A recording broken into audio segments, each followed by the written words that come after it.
Welcome to Film 360, the Full Circle Film Show. Tonight we have our new co-host, Michaela. She's going to be joining us from now on, as well as our guest, Warren Workman. He's going to be talking about some awesome festival stuff you're not going to want to miss, so stay right there.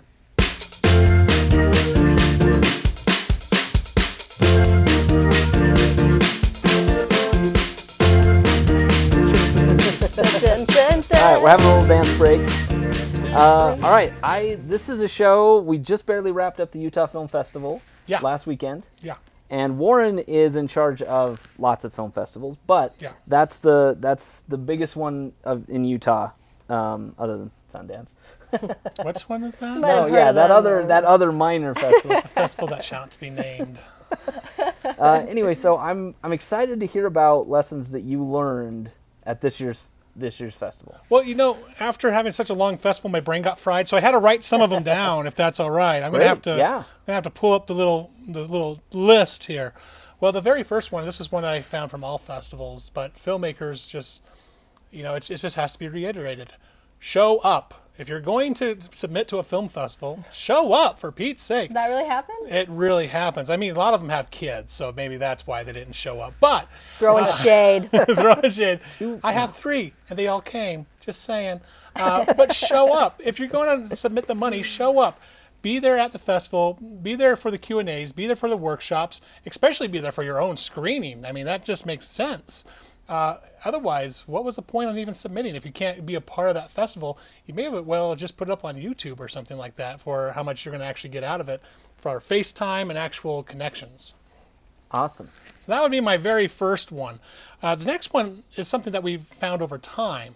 A lot of filmmakers believe that a festival is responsible for getting a huge audience to their screening. That's just not true. Sundance doesn't even do that, okay? What the festival's job is to create a great environment for the filmmaker to showcase their film. That's it. That is all they are set to do, and promote the festival as a whole. Now, if the filmmaker wants to get a lot of people at their festival, at their screening, they've got to do some legwork, and that's where some promotional materials come involved. Some of the things that really work well that we saw happen is we had filmmakers that would show up the week before. Oh. They start putting up posters all up and down Center Street there. Down historic Provo, and we did get permission for them to do that, so that was totally fine. Then they would went on social media. They did their general post, which is for everybody, got everyone excited, and then they would do personal invitations to people through their messenger, and they would say, Brian, I have this screening coming up. It's about this movie I was talking to you about a couple months ago. I'd love to see you there. Can you make it? And they would get a response there. It's not a copy-paste spam thing. It's a one-on-one invitation, and when they did that, they filled it. Best example is the movie Dear Lord.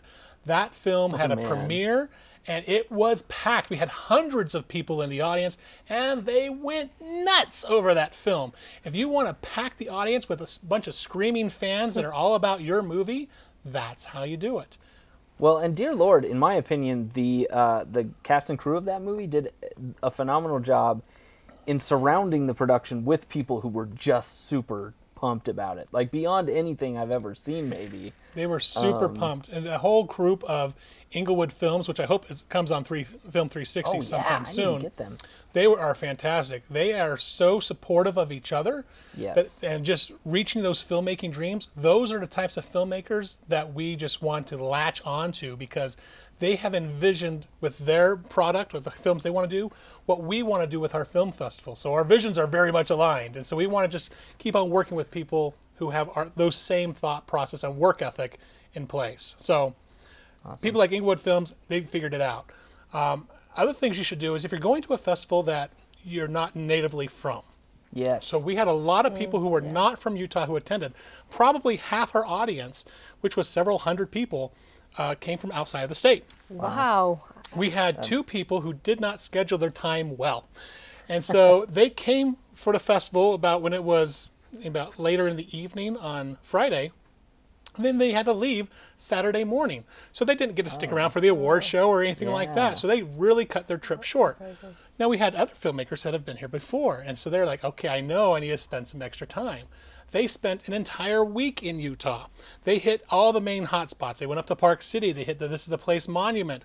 They even hit Liberty Park. Anywhere that you can think of in Utah, that would be a touristy spot to check out, they went to. They went to the Salt Flats. Well, that can also help them in the future for filming, So Exactly. they can know where they should film in Utah. And Exactly. And when people come to Utah and they see what Utah's like, they get in love, just like everybody else does from Hollywood. They get here, they're like, oh man, this place is gorgeous. And look at all these resources, all these talented filmmakers I can pull from. I need to make my next film here. And it happens more than you think. Wow. And we've seen at least 5 to 6 filmmakers that attend the Utah Film Festival in past years that come here that same year to make a movie. Whether it's a feature or a short, mostly it's features. They all come back to Utah because they see how beautiful it is here. And they've met so many people at our speed networking events or at other parties that we do that they have an entire team here in the Beehive State ready to make a film. I think that's a good thing to touch on. What do you do that week leading up to the festival? These events that you have. Yeah, so we are I was talking to you about earlier before we started the interview. We're what we consider a filmmaker festival, where everything we do is geared toward the filmmaker and the filmmaking business. So we have workshops that start off the entire thing that talk about, making screenplays that'll sell to Hallmark and to Lifetime and to the Sci-Fi Channel and all these different ABC Family. We have people who come in who are executive producing films saying, you want to get hired on my set, you want to get paid as a producer, you want to get paid as a director, do these 5 or 10 steps and it will happen for you. But the funny thing is, the people who show up, they get that information, they go off and they make those films or they write those scripts. The people who don't show up, they're content where they are, I guess.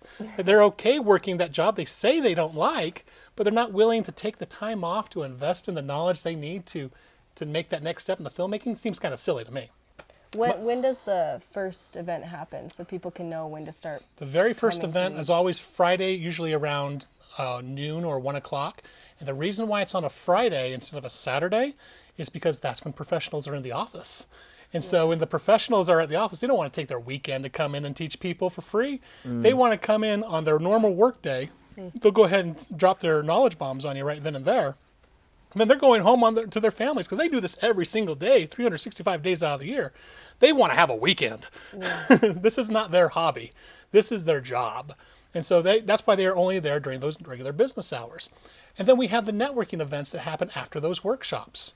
And so if you want to meet people, if you want that one-to-one face contact, that's where we shine. We have an event called Speed Networking. Yes, I was going to mention that. Yes, it's kind of like loved speed dating, but less creepy and less sexual harassment involved. Hopefully, ideally. Way less, like none, absolutely zero. Yeah, let's clarify. Because what's happening is here, instead of giving your number to somebody that you may like, you give your business card, your professional business card to someone and say, I would like to collaborate with you, or you don't. If they're talking to you and you're like, oh man, my baloney meter's going off here, then you don't give them your card and you just move on to the next person. You have only 2 minutes, once to introduce yourself, once for them to introduce themselves, and you go on to the next person. Is it the same setup as like speed dating? Exact same setup as speed you move dating. down one Exactly, of the and we always have a really good attendance with that. And the people who show up will meet about 50 people during one sitting. And the best part is, I'm not good at going to bars because you go to a bar, it's loud, everyone's drinking, they don't even know what your name is by the time it's all done. But one of these things, it's a sober event, it's quiet-ish, depending because we have a lot of people there who are still talking. But you can get nice and close just like this. You can have a quick conversation, figure out if that's a connection that you need to have for the future. And if it is, exchange cards. If it's not, shake their hand, say best of luck to you, and go on to the next person. And no one's feelings get hurt because it's a time thing. And you see them throughout the rest of the festival, too. Exactly. So there's further chances to interact if you like what you heard. And it's nice when you're walking through a festival and people call you by name. Yes. That's true. And because we do that speed networking on the first day of the festival instead of the last day of the festival, you've got some buddies there. And I was seeing people who came in from Poland that were talking to people who came in from Australia. They just met the night before, but they were calling them by name. They were talking to them about their families. That's how much time we were able to have to connect with each other and really network. And we're not just talking about, what do you do? Oh, you're a cinematographer? Great, I need a cinematographer. That's all I need to know about you. They actually try and get to know each other there. We are a very one-on-one connecting festival with filmmakers. We are not a party festival. We're not a booze festival. We are. That's so shocking. I know, it's just not our jam. It's really not, because if you go into a professional workspace, they're not drunk, hopefully. They're not drunk on the film set. If they're drunk on the film set, they're usually asked to leave. So we try to set everything up that we do at the film festival as professional as I'm dressed right now. We want everybody to feel that this is a professional place to be. This is a festival for filmmakers, to meet other filmmakers, and hopefully get some information and resources they need to advance their career further along. And it happens every single year. Awesome. Okay, we're going to take just a sec real quick. We're going to talk about some of our sponsors. So stay put right there. We're going to have more of these awesome tips coming your way.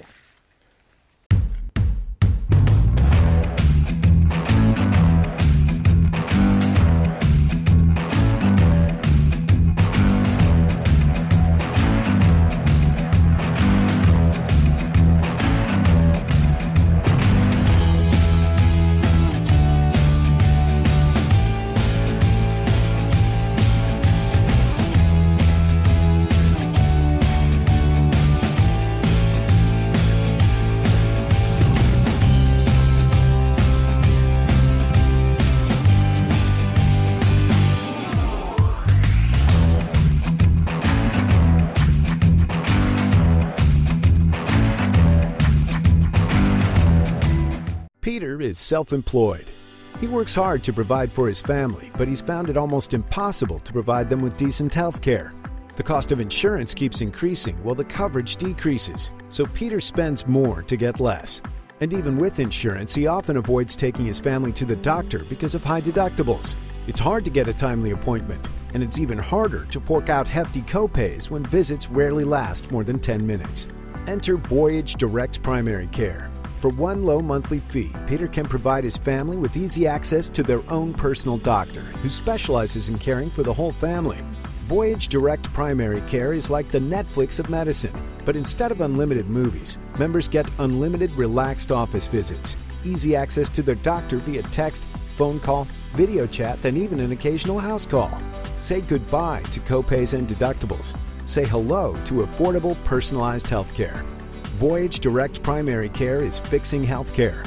Sign up today at voyagedpc.com.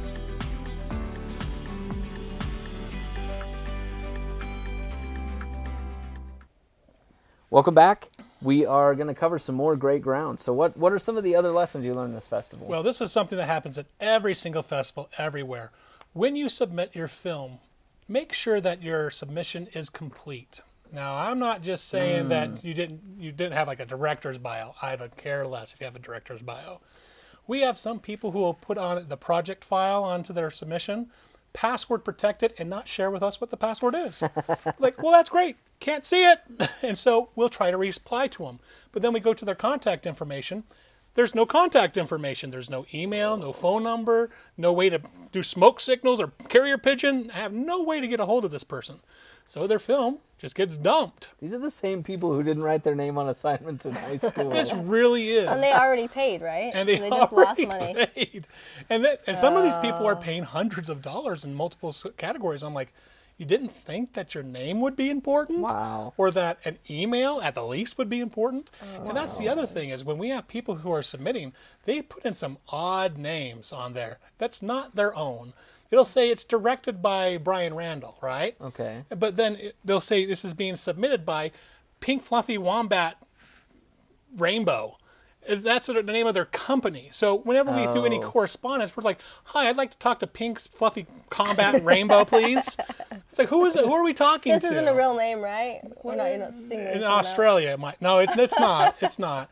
But we have some really interesting names people put there as a contact name. It's like, no, this is the contact name for you. If we have a question for you about your film, what is your name? And then don't be afraid to put in things like your phone number. I will text you. Don't worry. I won't call you on the phone and make you nervous, okay? You don't have to worry about hearing a human voice on the line. I'll send you a text. But leave a phone number. Leave a working email. I'll get so many people who will make a junk email. I have no idea why they do this. Or they'll use their work email, and they aren't working there anymore. I was like, guys, use an email that you have access to that you can see every day, because otherwise, if a festival, not just ours, but any festival you submit it to tries to contact you, they can't. You may have won the biggest prize, which includes a couple $1,000s in prize money. They can't get it to you if they can't get a hold of you. So make sure your contact information is correct. Otherwise, you guys could be losing thousands of dollars. Seems like a no-brainer, but obviously. If it's something I have to bring up, that means someone messed it up. And in this case, it was dozens of people who messed it up. Well, and at Warren's festivals, communication is excellent. Of the festivals I've entered, I would say by far, Well, thank your you. communication is above and beyond. But it's also respectful, and it's not spammy, and it's Doesn't call you? Doesn't call you. Like, I'll text. it asks for information. Like, I've had submissions that I thought might get rejected because of problems, and they've reached out and said, hey, by the way, you should know. Instead of just flatly rejecting my submission, they reached out. So that's great advice. Well, and communication's a big deal. We goof up too. Okay, let me tell you right up front. Festivals are fallible. We are people. We have machines, and those things break, and our brains break sometimes. I had an issue with one of the screenings. Everything was programmed, ready to go, and the sponsor wanted to change some things around. So we did, but in the process of doing that, we forgot to play one of the films. And so we're ready to do the Q&A, and someone comes up and says, oh, but you didn't play my film. Well, luckily, our system's set up so that we can get in there and pull it off the hard drive right away and play it. But still, it was awkward, right? Because we're there. We just said we finished the whole screening. But we still played the film. They loved it. Got huge applause. Everyone went nuts over it. Then we commenced with the Q&A, and it was fine. That happened this year? Twice. Oh. It happened twice. So embarrassed. And it was all on me. It really was at that point. It was all on me. Apologized profusely to these guys. Hopefully they take my apology. But we did make it right. Because they were able to tell us there was a problem, we're quickly able to go in there and make it right away. Make sure those films screen. Make sure they're seen in front of that audience that we advertised was going to be seen there. And so everything happened the way eventually it needed to happen. But it wasn't as smooth as we necessarily would like it to be. So if you're a filmmaker and you have an issue with a film festival and they're not doing what you expect them to be doing or what they say they'll be doing, it's okay to send them a reminder saying, hey, just checking, just clarifying, help me understand. And then if a festival is decent with their communication, they'll give you a heads up. Like right now, we've told all the filmmakers that are semifinalists and above that we're going to be posting reviews of their screenplays and their films. So I had a few people who had written screenplays saying, well, I haven't seen mine come up yet. I says, be patient with us. It's taking us a while to get 600 reviews up. We're about halfway through. We're about halfway through. But I could go back and I could take a look. Well, thank you. I can go back and I can say, oh, it looks like your film is actually slated to go out on this date. Your film review's selected to come out on this date. Keep an eye out on it, and I'm going to tag you in it so you know it's coming. So I have, I was ahead. going to ask you a question. So is there something that you learned specifically from doing it this year that's been different from other years? Well, Would you say a tip that you, like, from what happened this year? Yes, and this is kind of a weird thing, but more people should bring their cell phones to film festivals. Okay. And this is a weird reason why. First, everyone takes it for their cameras, right? Everyone wants to take pictures to prove that they were there. That's social proof, right? But we have technology out now that we can engage our audiences more during the screenings. That was great. Yeah. So we had this really cool tool where you could pull out your phone, and during the screening, you could type in the name of the film and then write a question.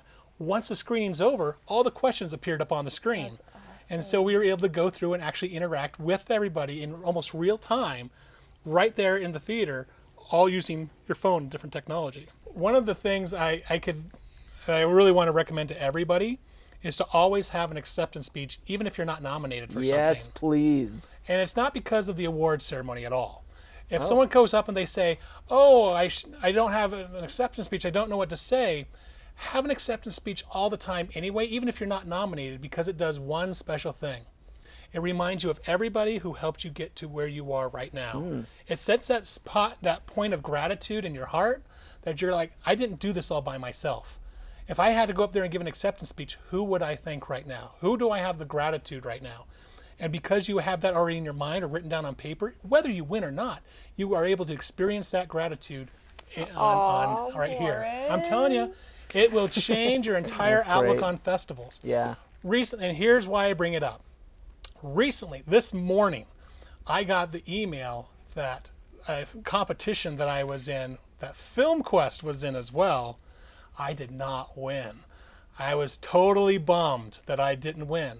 But I get on there and I congratulate Jonathan anyways for his second year in a row of winning.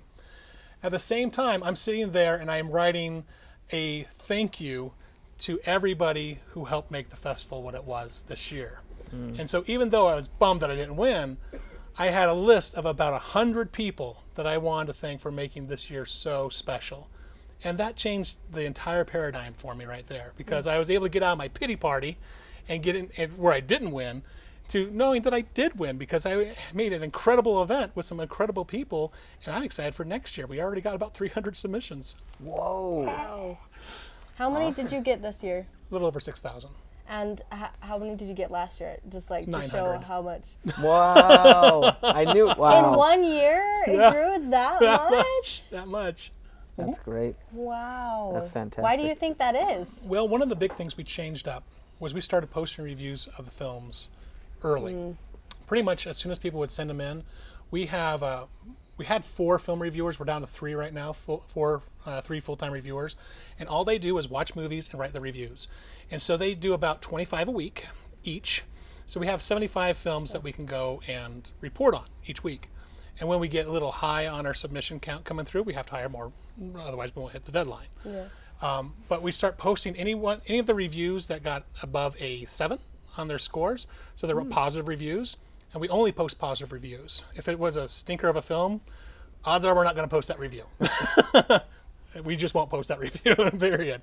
But because we're already sharing the positive with other people, people like to associate themselves with positive people and positive businesses. And so we get a lot more submissions.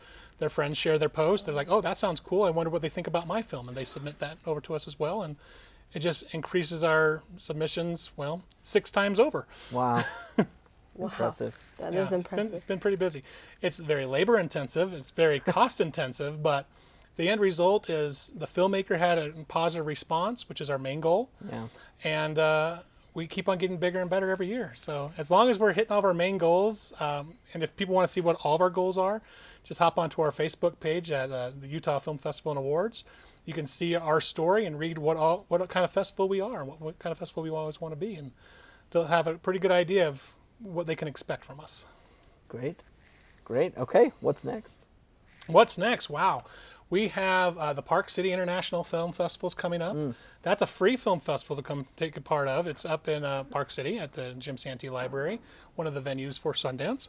Then right after that, is the Family Film Festival back at the Covey Center, sponsored by the Covey Center, and that is really designed for you to bring your kids to. So everything there is very kid-friendly. See that? He looked at me. Yeah, so you can bring all your little whiny husbands, and children too. And, just one. We're in Utah, but it could be more.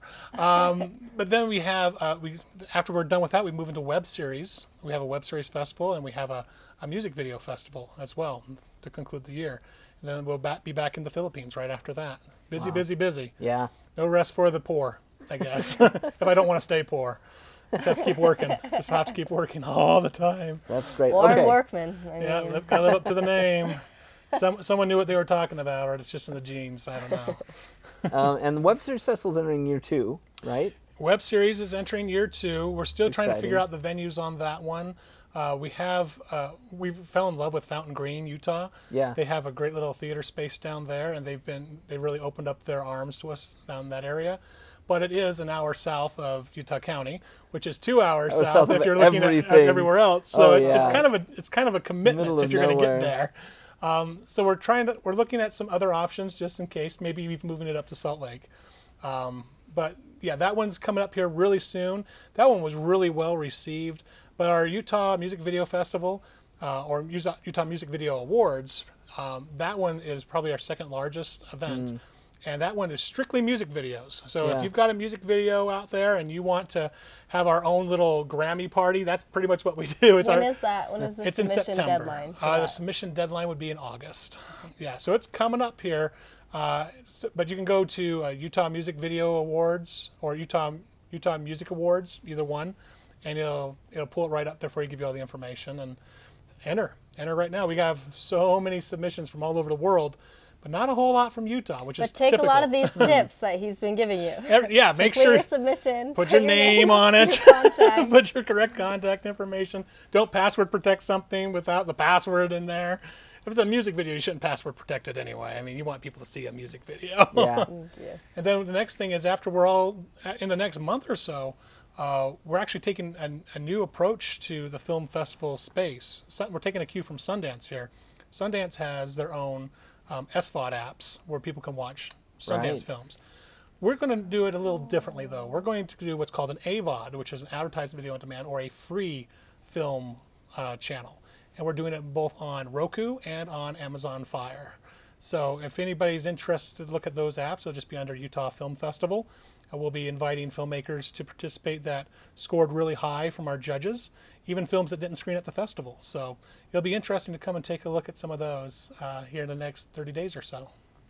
Fantastic. Okay, really quick. Again, want to thank our sponsors for helping us make the show possible. Voyage Direct Primary Care, they're fantastic. Be sure to check them out. VoyageDPC.com.